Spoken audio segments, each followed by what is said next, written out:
I worked 2 jobs to pay my sister's degree. At dinner, she called me a loser, and she is embarrassed to introduce me to her in-laws.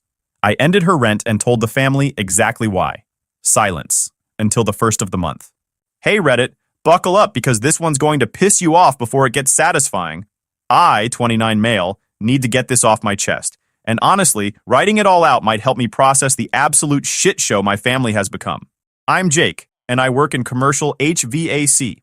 Not glamorous, I know. I crawl through attics in 120-degree heat, troubleshoot broken systems in the middle of January when it's 15 degrees outside, and spend half my time covered in insulation fibers that make you itch for days. But you know what? I'm damn good at it.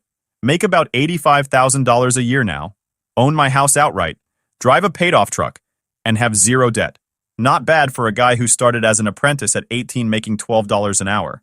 My sister Emma, 26 female, is a different story. And by different, I mean she's the golden child who's never had to work for a damn thing in her life. Growing up, the favoritism wasn't even subtle. I'm talking about some next-level bullshit that would make a therapist's eyes light up with dollar signs. Emma was the baby, the princess, the one who could do no wrong. Meanwhile, I was basically an afterthought with a pulse. When I was 14, I wanted to join the robotics club at school. Cost $200 for materials and registration. Dad looked at me like I'd asked for a kidney. That's a lot of money, Jake. Maybe you could mow some lawns to earn it?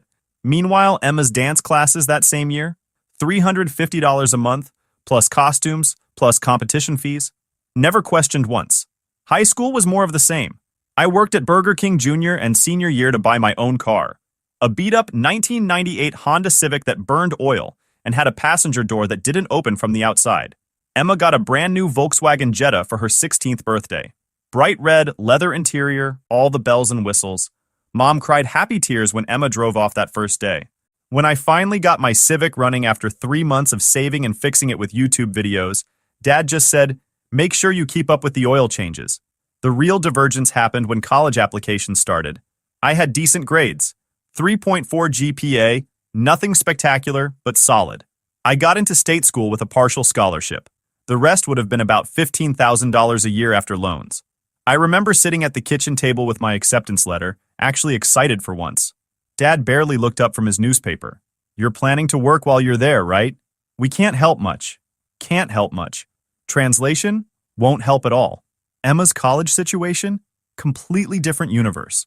She had a 2.8 GPA, got rejected from her first 3 choices, but finally squeaked into this fancy private liberal arts college 3 states away. Tuition was $52,000 a year, not including room and board, not including her meal plan, her books, her sorority fees, her spring breaks in Cancun. When I asked how the hell they were going to afford that, Mom got this defensive look. "We've been saving for Emma's education. You know she's always wanted to go to a good school." "What about me?" I asked, genuinely confused. "Did you save for me too?" The silence that followed told me everything I needed to know. Turns out there was a college fund. Just one. They'd started it when Emma was born and put every spare dollar into it for years. The plan had been to start a second one for me later, but things got tight, and they never got around to it. So Emma got a $200,000 college fund while I got nothing, and they saw absolutely no problem with this. I didn't go to college. Couldn't afford it. Couldn't justify the debt. And honestly, I was too pissed at my parents to ask them for a dime. I got my HVAC certification at the local trade school, $3,000 total, which I paid for by working 2 jobs. Continued living at home because I couldn't afford not to, paying Mom $300 a month in rent. Emma's college dorm room cost $1,200 a month, and they paid it happily. But here's where things get really messed up. Emma's sophomore year, she decided she wanted to transfer to an even fancier school in Boston. More prestigious, better sorority, better opportunities. Tuition there was $65,000 a year. The college fund ran out after 1 year. I was 21, working as a junior HVAC tech, and picking up weekend shifts at Home Depot to save for a down payment on a house. Had about $18,000 saved up after 3 years of grinding. Kept it in this high-yield savings account, watching it grow penny by penny. Mom called me into the living room one Sunday. Dad was there too, looking uncomfortable, which should have been my first warning sign. "Jake, honey, we need to talk about Emma." Here we go, I thought. Turns out Emma's fancy Boston school was going to cost way more than they planned. The college fund was gone. They'd taken out Parent Plus loans for her first year, but couldn't qualify for more. Emma was apparently devastated at the thought of not finishing her degree at her dream school. "So what are you asking?" I said, already knowing the answer. Mom did this little hand flutter thing she does when she's about to ask for something unreasonable. "We were hoping you might be able to help. Just for this year. Maybe $20,000? We'll pay you back when we can." I laughed. Actually laughed out loud, which clearly wasn't the response they expected. "You want me to give you the money I've been saving for a house? The money I earned working 2 jobs while Emma's been partying in Boston?" "It's not like that," Dad said. "Emma's been working very hard." "At what? Instagram?" "Last I checked, she posts brunch pictures 4 times a week." Mom's expression hardened. "Jake, she's getting an education. That's important." "So was mine. Apparently just not important enough to save for." The guilt trip that followed was masterful. I had to give them credit. They hit all the classics. She's your sister. Family helps family. When you have kids someday, you'll understand. We've given you so much. And my personal favorite, you're being selfish. I caved. I don't know why. Maybe it was guilt. Maybe it was the desperate look on Mom's face. Maybe I was just too exhausted from working 60-hour weeks to fight. I gave them $20,000. Almost everything I'd saved. "We'll pay you back," Dad promised, "once we get the refinance done on the house." That was 5 years ago. I've seen exactly $0 of that money back. But wait, it gets better. Emma's junior year, same situation. Her loans weren't enough. Could Jake help out again? Just $15,000 this time. She's almost done. This is an investment in her future. I just started making better money, working my way up to lead technician. Had saved about $8,000 in the year since I gave them the $20,000. Stupidly, I gave them that too, plus took out a personal loan for the rest. Figured at least this time I'd have documentation. Something official. Senior year? You guessed it. Another $12,000. This time I put it on a credit card at 18% interest because I was tapped out, and they made it sound like Emma would have to drop out just 3 months before graduation if I didn't help. Total amount I paid for Emma's degree, $47,000. Total amount I received in thanks. A text that said, "Thanks, bro, or the best," with a heart emoji. After Emma graduated, with honors in communications, whatever the hell you do with that, she moved back home for 6 months. Rent-free, obviously. Spent most of her time job hunting, which apparently meant scrolling through LinkedIn while watching Netflix. She finally landed a job in marketing at some mid-level company. Starting salary was $48,000, which isn't bad for entry level. Mom threw her a whole celebration dinner, invited the entire extended family, bought a fancy cake, made this whole speech about how proud she was that Emma had made something of herself. I'd been making $70,000 at that point, and living in my own house I'd bought 2 years prior. Nobody had thrown me a dinner. Emma moved into this trendy apartment downtown with 2 roommates. The rent was steep, $1,400 for her share, but she wanted to live in the young professional area. Mom and Dad were helping her with rent while she got established, which I only found out about when I overheard them talking about it. "Wait, you're paying her rent?" I asked. "Just until she gets on her feet," Mom said defensively. "I've been on my feet since I was 18. I don't remember anyone helping with my rent. That was different. You had a trade. Emma needs time to build her career. Different. That word again." About a year after Emma started her job, she met Connor. Rich kid from the suburbs, works in finance, drives a BMW his daddy bought him. Real, I peaked in my college fraternity type. You know the kind. Perfectly gelled hair, polo shirts with the collar popped, probably says, "It is what it is," at least 6 times a day. Emma was absolutely smitten. Started posting couple photos constantly. Them at fancy restaurants, them at his family's lake house, them on weekend trips to Nashville and Chicago. All places that cost money I knew she didn't have since her marketing job wasn't exactly printing cash. When I asked her how she was affording all this, she got snippy. "Connor pays for most stuff. He doesn't mind." Of course he doesn't. I'm sure it's very easy to be generous when your trust fund has more commas than my yearly salary. 2 years later, Connor proposed. Big, elaborate proposal at some fancy restaurant where they definitely serve portions the size of Post-it notes for $80. Emma called me crying happy tears, going on and on about the ring. 2.5 carats, custom setting, blah, blah, blah. The engagement kicked everything into high gear. Emma started planning this massive wedding. I'm talking 200 plus guests, destination venue, open bar, live band, the whole 9 yards. She hired a wedding planner who probably cost more than my truck. Connor's parents were apparently contributing significantly, which I found out later meant they were basically paying for everything. The venue alone was $15,000. Emma's dress was $4,000. Her bridesmaids' dresses, which she picked out and expected them to pay for, were $300 each. Mom was in full mother of the bride mode, posting about wedding planning constantly, going to every dress fitting, every cake tasting, every venue walkthrough. It was her whole personality for 6 months. Around this time, Emma moved out of her apartment to move in with Connor before the wedding. They got a condo in this nice area closer to Connor's work.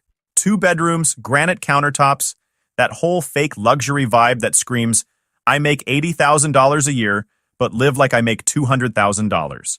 Here's where I come back into the picture. Emma's job had been going okay, but she'd gotten passed over for a promotion. She was making about $52,000 now after 3 years, which was decent, but not great for someone with $0 in student loans, thanks to the Bank of Jake. Connor made around $95,000 in finance, which sounds like a lot until you remember he's making car payments on a leased BMW, student loan payments on his own degree, and trying to save for the wedding. The condo rent was $2,400 a month. They were splitting it equally, except Emma couldn't actually afford her half on her salary, not with all her other expenses. So Connor was covering about $1,800, and she was paying $600. This arrangement lasted about 4 months before Connor started getting pissy about money. Started making comments about how Emma needed to step up financially, how he couldn't keep subsidizing her lifestyle. Real charmer, this guy. That's when Emma called me. Hey, so I have a huge favor to ask. I was in the middle of diagnosing a faulty compressor in some office building's AC system, sweating my ass off in a 95-degree mechanical room. What's up? So Connor's being a total jerk about money. He wants me to pay a bigger share of rent, but I literally can't afford it with the wedding expenses and everything. I was wondering if you could help me out. I almost dropped my multimeter. Help you out how? Just cover my rent for a few months? Until I figure things out? It's only like $1,200 a month. Only $1,200 a month. Sure, pocket change.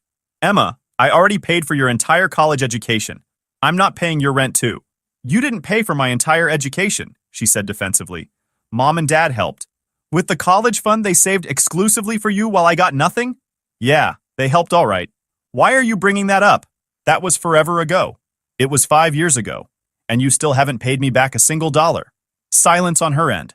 Then, I didn't realize you were keeping score. I'm not keeping score.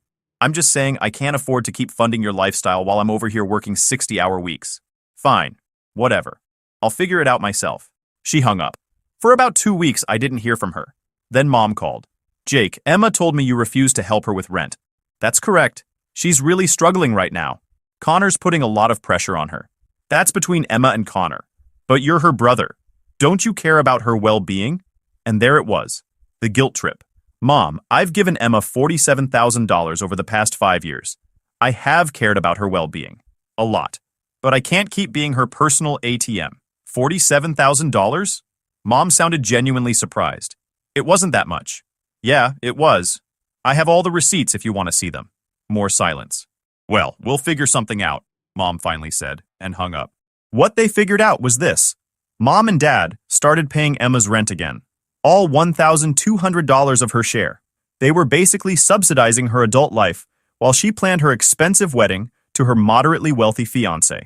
I found this out when Dad called asking if I could loan them $3,000 for a car repair. What kind of car repair costs $3 grand? Transmission issues on your mother's SUV. I drove over there that night. Mom's SUV was sitting in the driveway, running perfectly fine. I even popped the hood and checked. Nothing wrong with it. Dad, the car's fine. He had the decency to look embarrassed. Okay, fine. We need it for Emma's rent. Connor's threatening to kick her out if she doesn't start paying her full share. Then maybe she should get a roommate or a cheaper place. She can't break her lease. And Connor's place is nice. It's good for her. I got in my truck and left without another word. The months leading up to the wedding were surprisingly quiet. Emma was too busy with wedding planning to bother me. Mom was too absorbed in mother of the bride duties to guilt trip me about money. Dad had apparently gotten the message that I wasn't the family bank anymore. I'd been invited to the wedding, obviously. Got a fancy invitation in the mail with my name written in calligraphy. Jake Morrison and guest. The +1 made me laugh since I'd been single for 2 years, and Emma knew it. But whatever. IRSVP Ed for one. The wedding was set for late September at this fancy vineyard an hour outside the city. I'll admit, the venue was beautiful. Rolling hills, sunset views, string lights everywhere. Connor's parents had spared no expense.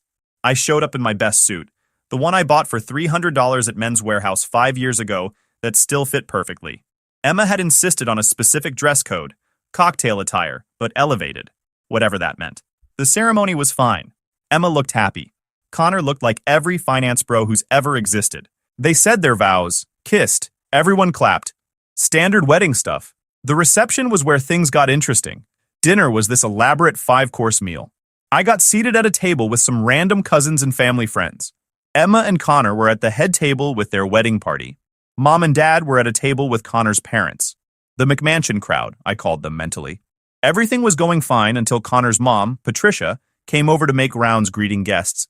She was this perfectly put-together woman in her late 50s, wearing pearls and that smile rich people wear when they're being polite but judging you internally. "You must be Jake," she said, extending her hand. "Emma's brother." "That's me," I said, shaking her hand. "And what do you do?" "HVAC technician." Her smile didn't change, but something in her eyes did. "Oh, how practical. And you're here alone?" "Yep." "Well, enjoy the evening," she said, and moved on to the next table. About an hour later, after everyone had eaten and the dancing had started, I went outside to get some air. The venue had this nice patio area with heat lamps since it was getting chilly. That's where I found Emma, Connor, and Connor's parents having what looked like a private conversation. I was about to turn around and leave when I heard my name. "Jake's the one who works on air conditioners," Patricia was saying. Not exactly, but close enough that I knew who she meant. "Yeah," Emma said, and I caught the edge in her voice. "He's an HVAC. And he came alone?" Connor's dad, Richard, said. "No girlfriend?" "No, he's been single for a while. He works a lot. Blue-collar work," Patricia said. Not unkindly, but not warmly either. "Important work, of course. Someone has to do it." I should have left right then. Should have walked away and let them have their little rich people conversation. But I stayed, partially hidden by a decorative tree, listening. "Is that who I saw you talking to earlier?" Richard asked Emma. "The guy in the Men's Warehouse suit?" Emma laughed. Actually laughed. "Oh my God, yes, I felt so bad. Connor's colleagues are all here looking amazing, and then there's Jake in his off-the-rack suit." "Emma," Connor said, sounding uncomfortable. "What?" "I'm just saying. I love my brother, but I don't know. He's just so different from our crowd." "Different how?" Patricia asked. "He's just kind of a loser, I guess." "Like, he makes decent money for what he does, but he has no ambition. He lives in this tiny house, drives a beat-up truck, works all the time. He doesn't even try to better himself." The words hit me like a physical blow. "Emma," Connor said again, more forcefully this time. "I'm serious. I was actually kind of embarrassed introducing him to your parents earlier. Like, everyone else here is a lawyer or in finance or runs a business. And then there's my brother who fixes air conditioners." My hands were shaking. 5 years. 5 years of sacrificing my savings, taking out loans, putting my own life on hold to pay for her education. And this was what she really thought of me. "He seems nice enough," Patricia said diplomatically. "He is nice," Emma said. "He's just unsuccessful. Mom and Dad tried, but he chose trade school instead of college. What can you do?" Chose. As if I'd had a choice. As if they hadn't drained their college fund on her and left me with nothing. I turned and walked back inside, my face burning. Went straight to the bar and ordered a whiskey. Downed it. Ordered another. I was on my third when Mom found me. "Jake, there you are. Connor's parents want to get a family photo with everyone." "Pass." "What?" "Don't be silly. Come on." I said no. She grabbed my arm. "What's wrong with you?" I pulled away. "Ask Emma what's wrong with me. Or better yet, ask her what she thinks of her loser brother who embarrasses her in front of her fancy in-laws." Mom's face went pale. "You heard that?" "Every word." "Jake, she didn't mean—" "Yeah, she did. And you know what? I'm done." I left. Didn't say goodbye to anyone, didn't make a scene, just walked out to my truck and drove home. The Monday after the wedding, I did 3 things. First, I called my bank and transferred $1,200 from my savings to Emma's rent account. The account I'd set up 3 months prior when Mom asked me to temporarily help with Emma's rent while she and Connor figured things out. I'd been paying it every month like an idiot, even after she called me unsuccessful to Connor's family. The transfer was just sitting there from September, set to auto-pay on the 1st of October. I canceled it. Canceled the recurring payment too. Second, I sent a detailed email to both my parents and Emma. Subject line, financial accounting. In it, I broke down every single dollar I'd paid for Emma's education. Every wire transfer, every personal loan payment, every credit card charge. $47,000 itemized by semester and year. I included copies of my bank statements, loan documents, credit card bills, everything. Then I added a second section, rent payments. $1,200 a month for the past 3 months. Another $3,600. Total, $50,600. I wrote, I've attached documentation of every dollar I've contributed to Emma's life over the past 5 years. This email serves as notice that all financial support from me has ended, effective immediately. The $1,200 rent payment scheduled for October 1st has been canceled. Any future expenses are Emma's responsibility. This decision has nothing to do with money, and everything to do with respect. I will no longer fund the lifestyle of someone who considers me an unsuccessful, embarrassing loser. Do not contact me asking for money. Do not contact me asking for loans. Do not contact me with family emergencies that require my wallet. That door is permanently closed. For the record, I didn't choose trade school over college. I chose trade school because there was no college fund for me. I'm not unsuccessful. I own my home, I have zero debt, and I make a solid living doing work I'm good at. I'm not embarrassed by my life, and I won't let anyone else's misplaced superiority make me feel bad about my choices. Good luck with the rent. Jake, hit send. Felt amazing. Third, I blocked Emma's number. Blocked mom and dad too. Cleared my calendar of all family events for the foreseeable future. Then I went to work. The silence lasted until 11:47 p.m. on September 30th. That's when Emma called from Connor's phone. I'd blocked her number but not his. I answered out of curiosity. What? Jake? Emma's voice, high and panicked. Jake, oh my God, I've been trying to call you all day. I blocked you. Why? What did I do? I almost laughed. You're kidding, right? Is this about the wedding? Because if you heard something, it was taken out of context. Emma, I heard you call me a loser. I heard you say you were embarrassed of me. I heard every word. Silence. I was just... Connor's parents were being judgmental and I was trying to... You were trying to what? Distance yourself from your unsuccessful brother who fixed air conditioners while you planned your fancy wedding? That's not fair. What's not fair is you calling me a loser after I paid $47,000 for your degree. It wasn't $47,000. It was. I have the receipts. Check your email. While you're there, you'll see that I've canceled your October rent payment. Just wanted to give you a heads up since you'll need to figure that out before tomorrow. What? Jake, no. You can't do that. I don't have that money right now. Then I guess you better call mom and dad. They can't afford it either. They've been covering other wedding expenses and... Not my problem. Jake, please. Connor's already threatening to kick me out if I don't pay my share. If this payment doesn't go through, I'm screwed. Should have thought of that before you trashed me to your in-laws. I'm sorry, okay? I'm sorry. I didn't mean it. Yeah, you did. You meant every word. And now you get to deal with the consequences. I hung up. Blocked Connor's number too. The next 3 hours were wild. I got calls from the following people, all of which I either blocked or sent to voicemail. Mom, 6 calls. Dad, 8 calls. Emma, from what I assume was Connor's parents' phone. My Aunt Susan, who I haven't talked to in 3 years. My cousin Brad, who I definitely don't like Connor himself from his work phone. I listened to exactly 1 voicemail from Dad. Jake, this is ridiculous. Emma is about to be evicted.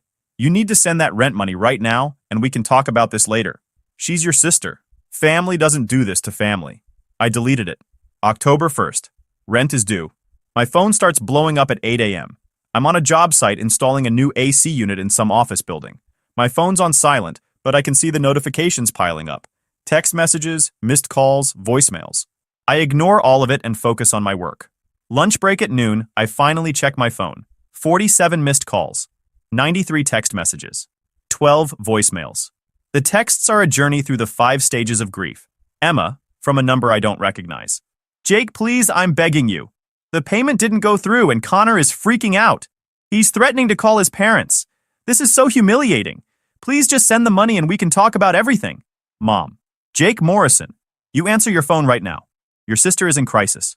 Dad. Son, I don't know what Emma said to you, but this is too far. She could be homeless. Emma again. I can't believe you'd do this to me. After everything we've been through. After I was there for you when Sarah broke up with you. Side note. Emma wasn't there for me when Sarah broke up with me.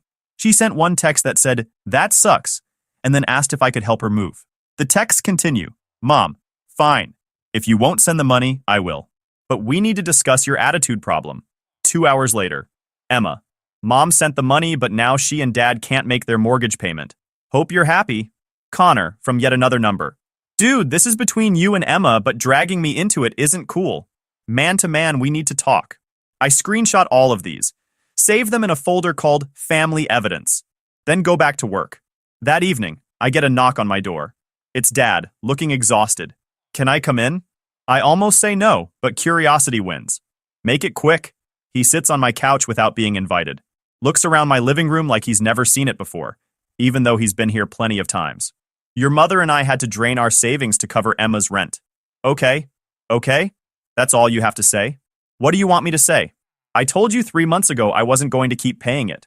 You didn't say you'd cut her off with 0 notice. I gave notice in my email. Sent it Monday morning. Rent wasn't due until Friday. That's 4 days notice. 4 days to come up with $1,200. 4 years to pay me back $47,000. Dad's face goes red. That money was a gift. No, it was loans you promised to pay back. Plural. Multiple loans that I'm still paying interest on, while Emma complains about how embarrassing I am. She was upset at the wedding. She didn't mean, Dad, stop. She meant exactly what she said. She thinks I'm a loser. You guys have thought that for years. The difference is, she finally said it out loud. That's not true. No? When's the last time you asked about my work? When's the last time you came to see my house? Attended any milestone in my life that didn't involve giving money to Emma? He's quiet. That's what I thought. You can go. Jake, get out of my house. He leaves. I deadbolt the door behind him. Over the next week, the campaign to break me down intensifies. Mom stops by my work site. Actually shows up at this office building where I'm installing ductwork. Security has to escort her out because she's screaming about what a terrible son I am in the lobby. Emma creates a fake Facebook account to message me because I've blocked her real one. The message is 7 paragraphs long, all about how I'm tearing the family apart and how she's going to lose Connor and how it's all my fault. I screenshot it, block the account, and go back to watching Netflix. Connor's mom, Patricia, calls my work number somehow. My boss patches it through, thinking it's a client. Jake, this is Patricia McMaster, Connor's mother. I think we should talk about this situation with Emma. I don't think that's necessary. Connor is very upset. This is putting a strain on their marriage before it's even started. Then maybe Connor should have married someone who could afford rent. That's incredibly rude. So is calling someone an unsuccessful loser at their own brother's wedding. Silence. Then, Emma said you took that out of context. Emma's a liar. Have a nice day. I hang up. My boss Jerry sticks his head in my office. Everything okay? Family stuff. Sorry about that. No worries, though maybe don't answer your work line if you're gonna tell rich ladies to have a nice day in that tone. He's smiling though. The turning point comes 2 weeks after I cut Emma off. I'm at Home Depot picking up supplies when I run into Connor. Pure coincidence. He's in the electrical aisle looking lost, and I'm grabbing wire nuts. Jake. Connor. Awkward silence. Can we talk? Depends. You here to convince me to pay Emma's rent? No, actually, I'm here to apologize. That stops me. For what? For not shutting down that conversation at the wedding. When my parents and Emma were trashing you, I should have said something. Instead, I just sat there like a coward. I study his face, trying to figure out if this is some kind of manipulation tactic. Emma told me everything, he continues. About the college money. About the loans you took out.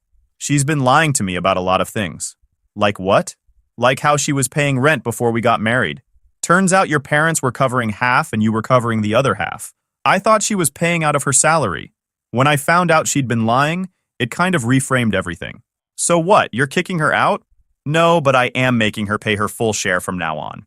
My parents had some things to say about that conversation at the wedding too. My mom felt bad after you told her Emma was lying about your situation. She did some math and realized you make almost as much as I do, except you own your house outright and I'm drowning in student loans. This entire conversation feels surreal. Why are you telling me this? Because Emma's been playing victim to everyone who'll listen, and someone needs to tell the truth. You're not the bad guy here, man. She is. We stand there in the electrical aisle for another minute, not saying anything. For what it's worth, Connor finally says, I think you made the right call. He leaves. I buy my wire nuts and go home. That conversation must have triggered something, because the next day I get a call from Mom. I almost don't answer, but something tells me to pick up. Jake, Mom, your father and I need to talk to you. Can you come over? Why? Just, please. Against my better judgment, I drive over that evening. Both of them are sitting in the living room. Dad looks like he's aged 10 years in 2 weeks. Mom's eyes are red like she's been crying. Sit down, Mom says. I remain standing. What's this about? Dad clears his throat. We've been doing a lot of thinking. About everything. About how we've treated you over the years. I wait. We owe you an apology, Mom says. A real one. Not just about the college fund, but about everything. The way we favored Emma. The way we took you for granted. The way we treated your work like it was somehow less than hers. What brought this on? Connor's mother called us, Dad says. Said some things that were hard to hear. About how we'd raised Emma to think she was better than other people. How we'd enabled her to become someone who uses people and throws them away.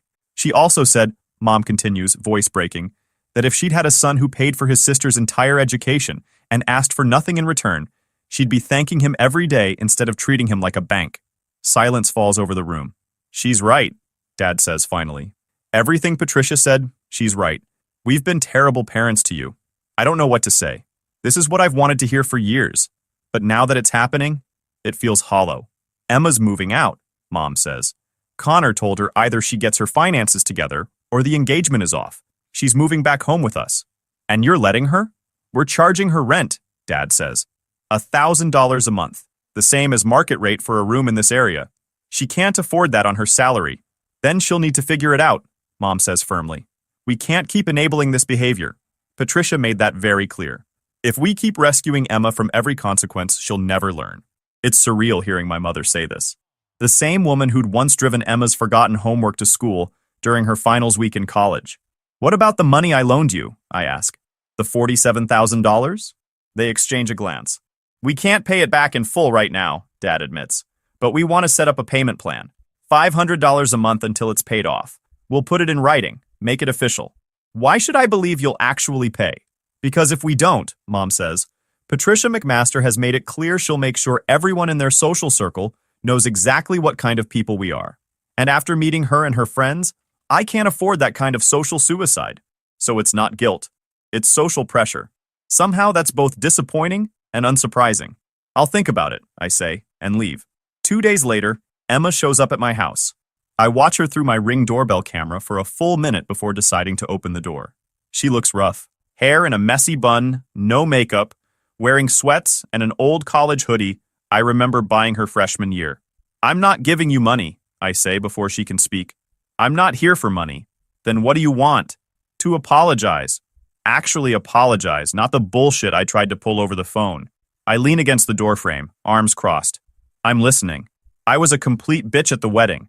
Everything I said about you was wrong and cruel, and I said it to try to impress Connor's parents, which makes it even worse. You've been nothing but supportive my entire life, and I repaid you by treating you like you were beneath me.